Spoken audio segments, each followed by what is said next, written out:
آخری چٹان کی آخری شکست۔ سلطان زیادہ وقت تنہائی میں گزارتا، دنیا میں اس کی تمام دلچسپیاں ختم ہو چکی تھیں۔ تیمور ملک اور دوسرے جان نثاروں کی شہادت کے بعد اسے حوصلہ اور تسلی دینے والا بھی کوئی نہ تھا۔ وہ صرف جینے کے لیے جی رہا تھا۔ بغداد سے حوصلہ شکن پیغام کے بعد اس نے زندگی کی حقیقتوں سے کنارہ کش ہونے کے لیے شراب نوشی شروع کر دی۔ ہوش کا ہر لمحہ اپنے لیے ناقابل برداشت سمجھتے ہوئے وہ مدہوش رہنے لگا، اور جب مدہوشی کی حالت میں بھی تلواروں کی جھنکار کا تصور اسے پریشان کرتا تو وہ رقص و سرور کی محفل آراستہ کرنے کا حکم دیتا۔ لیکن اسے سکون نصیب نہ ہوتا، اور وہ اپنے ساتھیوں سے کہتا، شراب اور راگ بغداد کے امراء کو زندگی کی تلخ حقیقتوں سے بیگانہ کر دیتے ہیں، لیکن مجھے ان سے بھی سکون حاصل نہیں ہوتا۔ کبھی کبھی وہ اپنے ساتھیوں سے کہتا، میں ایک بہت بڑا مینار ہوں جس کی بنیادیں ہل چکی ہیں، تم یہاں سے چلے جاؤ، مجھے ڈر ہے کہ جب میں گروں گا تو تم سب نیچے دب جاؤ گے۔ کبھی وہ قلعے کا دروازہ کھلوا کر باہر نکل جاتا اور پہروں برف باری کے طوفان میں پہاڑیوں پر گھومتا رہتا۔ کبھی وہ شراب کا جام ہونٹوں تک لے جا کر پھینک دیتا اور سرائیاں توڑ ڈالتا۔ کبھی وہ کونے میں پڑی ہوئی تلوار اٹھاتا، اسے نیام سے نکال کر دیکھتا اور اپنے کسی ساتھی کو بلا کر کہتا، دیکھو یہ میرا منہ چڑھا رہی ہے، نہیں شاید میری طرح یہ بے جان لوہا بھی مضطرب ہے، شاید اسے بھی خود فراموشی کی ضرورت ہے، جاؤ اسے شراب کے مٹکے میں ڈبو دو۔ ایک دن برف پڑ رہی تھی، قلعے کے اندر سلطان کے سامنے رقص و سرور کی محفل گرم تھی، شراب کے دور چل رہے تھے۔ دروازے کے پہرے دار نے آ کر اطلاع دی کہ بغداد سے عبد الملک آپ کو تلاش کرتا ہوا یہاں آ پہنچا ہے اور وہ حاضر خدمت ہونے کی اجازت چاہتا ہے۔ سلطان نے تلخ لہجے میں کہا، عبد الملک وہ یہاں کیسے پہنچا؟ اسے اب مجھ سے کیا کام ہے اور کون ہے اس کے ساتھ؟ 5 سپاہی اور ہیں، تم نے اسے یہ کیوں بتایا کہ ہم یہاں ہیں؟ میں نے کہا تھا کہ آپ یہاں نہیں، لیکن وہ پاس کی بستی سے ایک رہنما اپنے ساتھ لایا ہے، وہ یہ بھی کہتا ہے کہ آذربائیجان میں کئی ہفتے بھٹکنے کے بعد اس نے بڑی مشکل سے آپ کا سراغ لگایا ہے۔ ایک شخص نے کہا، سلطان معظم، ممکن ہے کہ وہ بغداد سے کوئی اچھی خبر لایا ہو؟ سلطان نے چلا کر کہا، میرے سامنے بغداد کا ذکر نہ کرو، بلاؤ اسے۔ عبد الملک نے کمرے میں داخل ہو کر محفل کا رنگ دیکھا تو ٹھٹک کر رہ گیا۔ آؤ عبد الملک، آگے آ جاؤ، رک کیوں گئے، میرے قریب بیٹھو۔ سلطان نے یہ کہتے ہوئے شراب کا پیالہ اٹھا کر منہ سے لگا لیا۔ خوارزم شاہ نے گانے والوں سے کہا، تم کیوں خاموش ہو گئے ہو، گاؤ۔ راگ پھر شروع ہوا۔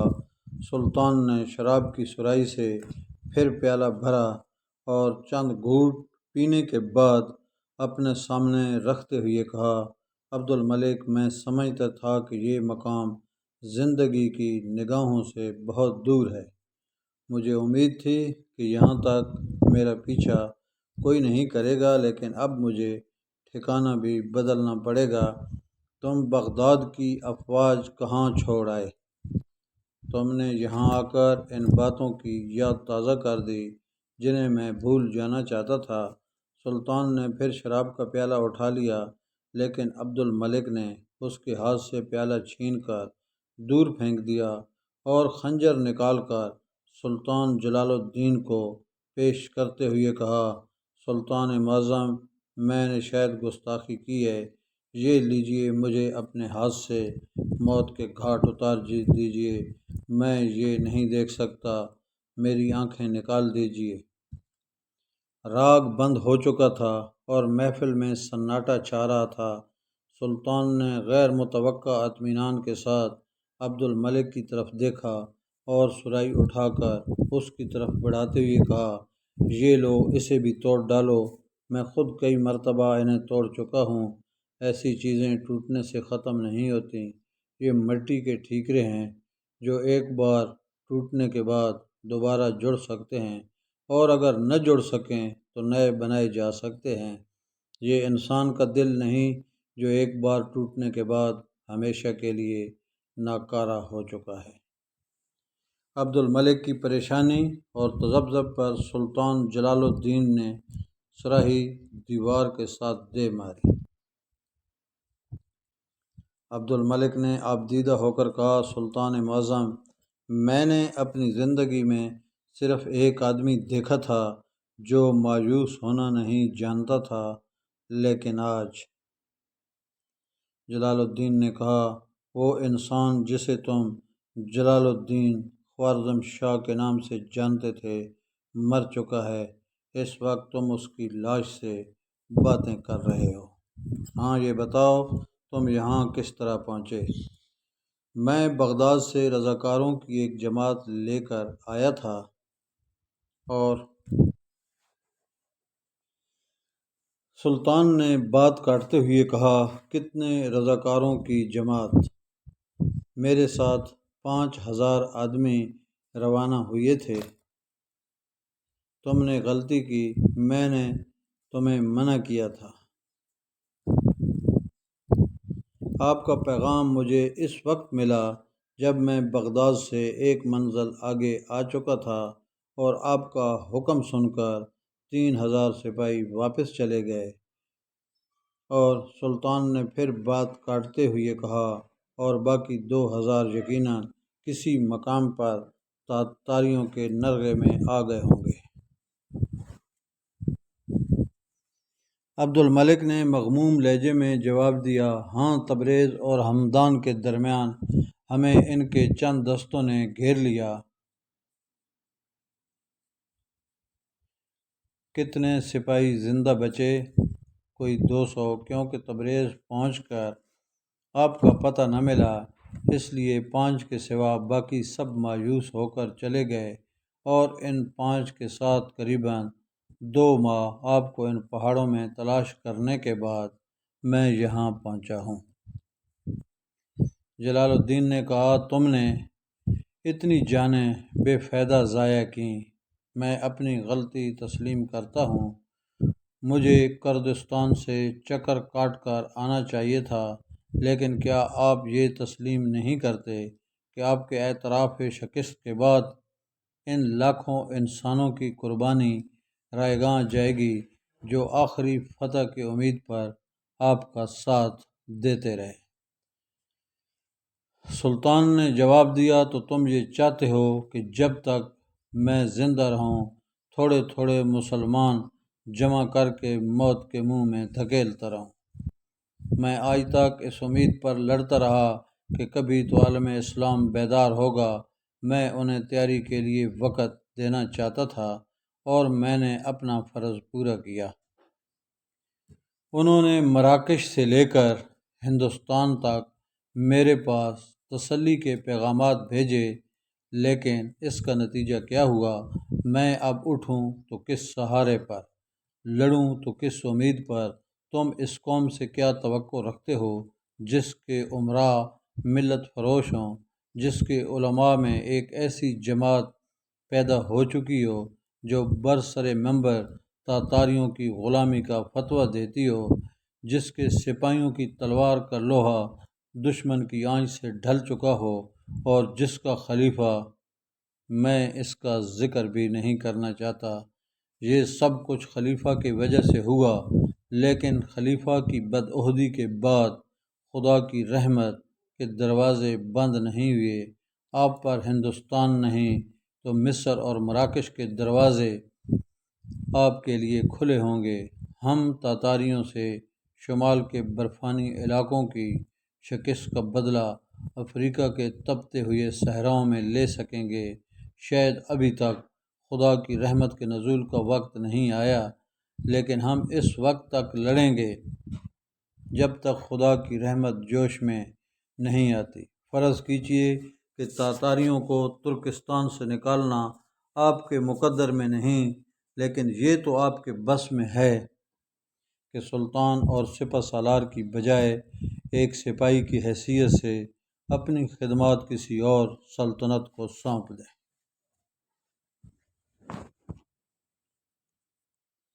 سلطان نے تلخ لہجے میں کہا، تم مجھے پریشان کیوں کرتے ہو؟ میں کئی سلطنتوں کو پیغام بھیج چکا ہوں اور ان کے جواب بھی آ چکے ہیں۔ وہ حق بجانب ہیں۔ ایک ہارے ہوئے بادشاہ کو پناہ دینا آسان نہیں، اور میری تلاش میں تو تاتاریوں کی 5 لاکھ فوج دن رات ایک کر رہی ہے۔ وہ اپنی فوج میں ایک شکست خوردہ سپاہی کا اضافہ کر کے 5 لاکھ تاتاریوں کو حملے کی دعوت کیوں دیں؟ میں صرف ایک سپاہی تھا اور اپنا فرض پورا کر چکا ہوں۔ میرے پاس تلوار تھی اور جب تک اس کی دھار کند نہیں ہوئی میں لڑتا رہا، لیکن تم سپاہی کے علاوہ ایک عالم بھی ہو اور تمہارا فرض ابھی پورا نہیں ہوا۔ تم جاؤ، اب میرا اور تمہارا راستہ مختلف ہے۔ عبد الملک نے کہا، لیکن ایک راستہ ہے جو ہم دونوں کے لیے کھلا ہے۔ وہ کیا؟ عزت کی موت۔ ہمیں اس کے لیے ایک دوسرے کا ساتھ دینے سے کوئی نہیں روک سکتا۔ جلال الدین اٹھ کر کھڑا ہو گیا اور کوئی بات کیے بغیر دوسرے کمرے میں چلا گیا۔ تھوڑی دیر بعد جب وہ واپس آیا تو سواری کا لباس پہنے ہوئے تھا۔ حاضرین مجلس کھڑے ہو گئے۔ سلطان نے کہا، عبد الملک، عزت کی موت کے لیے مجھے ساتھ تلاش کرنے کی ضرورت نہیں۔ میں نے دنیا کے تمام اعلام کو شراب میں ڈبونے کی کوشش کی تھی، لیکن مجھے چین نصیب نہ ہو سکا۔ میں نے نغموں کی تانوں میں سونے کی کوشش کی، لیکن تلواروں کی جھنکار میرے کانوں میں گونجتی رہی۔ میں جانتا ہوں اور تم سب کو حکم دیتا ہوں کہ کوئی میرا پیچھا نہ کرے۔ میں مسلمانوں کی حفاظت کے لیے تمہاری تلواروں کا محتاج تھا، لیکن اب اپنے لیے کسی کی جان خطرے میں ڈالنا گوارا نہیں کروں گا۔ عبد الملک، تمہیں میری شراب نوشی سے دکھ ہوا ہوگا۔ میرے دل میں تیمور ملک کے خون کے بعد تمہارے آنسوؤں کی بڑی قدر ہے۔ میں وعدہ کرتا ہوں کہ آئندہ شراب کو ہاتھ نہیں لگاؤں گا۔ تم واپس جا کر اپنا کام جاری رکھو۔ تمہارے لیے ہندوستان جانا بہتر ہوگا۔ طاہر شاید ابھی تک وہاں ہو۔ اگر وہ ملے تو میری طرف سے کہو کہ سلطان التمش کے پاس رہے۔ اگر وہ نہ مانے تو اسے کہنا کہ یہ میرا حکم ہے، میرا آخری حکم۔ سلطان نے ایک شخص کو گھوڑا تیار کرنے کو حکم دیا۔ ایک سردار نے سوال کیا، لیکن آپ اس برف باری میں کہاں جائیں گے؟ سلطان نے جواب دیا، میں تمہیں یہ سوال پوچھنے کی اجازت نہیں دیتا۔ اگر تم میرے لیے کچھ کرنا چاہتے ہو تو یہ دعا کرو کہ خدا مجھے عزت کی موت سے محروم نہ کرے اور تم یہاں سے فوراً چلے جاؤ۔ میں نہیں چاہتا کہ تمہاری موجودگی کی وجہ سے تاتاری اس علاقے کو بھی تباہ و برباد کر دیں۔ عبد الملک، ان لوگوں میں سے اکثر ایسے ہیں جن کے گھر بار نہیں۔ میں انہیں تمہارے سپرد کرتا ہوں۔ تم انہیں ہندوستان لے جاؤ۔ مجھے یقین ہے کہ سلطان التمش ان کی مدد کرے گا۔ تھوڑی دیر بعد یہ لوگ قلعے کے دروازے کے باہر کھڑے سلطان کو الوداع کہہ رہے تھے۔ کوئی ایسا نہ تھا کہ جس کی آنکھوں میں آنسو نہ تھے۔ سلطان نے گھوڑے کو ایڑ لگائی تو ایک شخص نے بھاگ کر اس کی رکاب پکڑ لی اور رو کر کہا، میں بچپن میں سے آپ کے ساتھ رہا ہوں، خدا کے لیے مجھے اپنے ساتھ جانے کی اجازت دیجیے۔ بہت اچھا، تم میرے ساتھ آ سکتے ہو، لیکن کسی اور نے حکم عدولی کی تو مجھے بہت دکھ ہوگا۔ سلطان جلال الدین خوارزم شاہ برف باری کی طوفان میں روپوش ہو گیا، اور اس کے بعد کسی کو یہ معلوم نہ ہو سکا کہ وہ کہاں ہے اور کس حال میں ہے۔ کئی برس تک اس کے متعلق عجیب و غریب داستانیں مشہور ہوتی رہیں۔ کبھی یہ افواہ اڑتی اسے فلاں بستی میں ایک درویش کے لباس میں دیکھا گیا ہے، کبھی یہ قصہ مشہور ہوتا کہ وہ کسی جنگل میں گوشہ نشینی اختیار کر چکا ہے، اور کبھی یہ خبر آتی کہ وہ دنیا کی نگاہوں سے چھپ کر تاتاریوں سے آخری جنگ لڑنے کے لیے جان بازوں کی ایک زبردست فوج منظم کر رہا ہے، اور کسی دن فلاں مقام سے ظاہر ہوگا۔ تاتاریوں نے اس کی تلاش میں ملک کا کونا کونا چھان مارا، سینکڑوں آدمیوں کو جلال الدین سمجھ کر موت کے گھاٹ اتار دیا، اور اس کا سراغ لگانے والوں کے لیے بڑے بڑے انعامات مقرر کیے، لیکن اس کا پتہ نہ لگا۔ بعض لوگ یہ کہتے تھے کہ وہ ایک عام سپاہی کے لباس میں تاتاریوں کی کسی چوکی پر حملہ کرنے کے بعد شہید ہو چکا ہے، اور بعض لوگوں کا یہ خیال تھا کہ اسے قوم کے کسی غدار یا تاتاریوں کے کسی جاسوس نے قتل کر دیا ہے۔ بہرحال وقت گزرنے کے ساتھ ساتھ لوگ آہستہ آہستہ اس بات پر یقین کرنے لگے کہ شیر خوارزم اس دنیا میں نہیں ہے۔ ایک شام بغداد سے چند منازل کے فاصلے پر عبد الملک اور اس کے ساتھی ایک بستی کے سرائے کے سامنے پہنچ کر گھوڑوں سے اترے۔ رات کے وقت جب سرائے کے تمام کمرے کھچا کھچ بھرے ہوئے تھے تو سرائے کے مالک نے عبد الملک کے کمرے میں آ کر کہا، ایک اور معزز آدمی آیا ہے، باقی کمروں میں تو تل دھرنے کے لیے جگہ نہیں، آپ کو اس کے لیے تکلیف اٹھانی پڑے گی۔ عبد الملک نے کہا، میں اسے دیکھے بغیر اپنے کمرے میں ٹھہرنے کی اجازت نہیں دوں گا۔ سرائے کے مالک نے کہا، وہ بہت تھکا ہوا ہے اور تاتاریوں کا جاسوس معلوم نہیں ہوتا۔ عبد الملک نے کہا، تاتاریوں کا نہیں تو خلیفہ کا جاسوس ہوگا، مجھے یقین ہے کہ وہ جاسوس نہیں۔ سرائے والوں کے ساتھ جاسوس اس طرح تحکمانہ انداز سے پیش نہیں آتے۔ میرے انکار پر اس نے پیٹ پھاڑ ڈالنے کی دھمکی دے دی ہے۔ ایک شخص نے اندر داخل ہو کر کہا، ان کے ساتھ میں فیصلہ کر لیتا ہوں، تم فوراً کھانا لاؤ۔ طاہر عبد الملک نے بھاگ کر نوار سے لپٹتے ہوئے کہا، تم یہاں کیسے پہنچے؟ میں بغداد سے آیا ہوں اور سلطان کی تلاش میں آذربائیجان جا رہا ہوں۔ عبد الملک نے سوال کیا، تم بغداد کب پہنچے؟ 4 دن ہوئے، آدھی رات کے وقت بغداد پہنچا اور تمہارے گھر سے تمام حالات معلوم کر کے الصبح اس طرف لوٹ آیا۔ تو تمہیں تمام حالات معلوم ہو چکے ہیں؟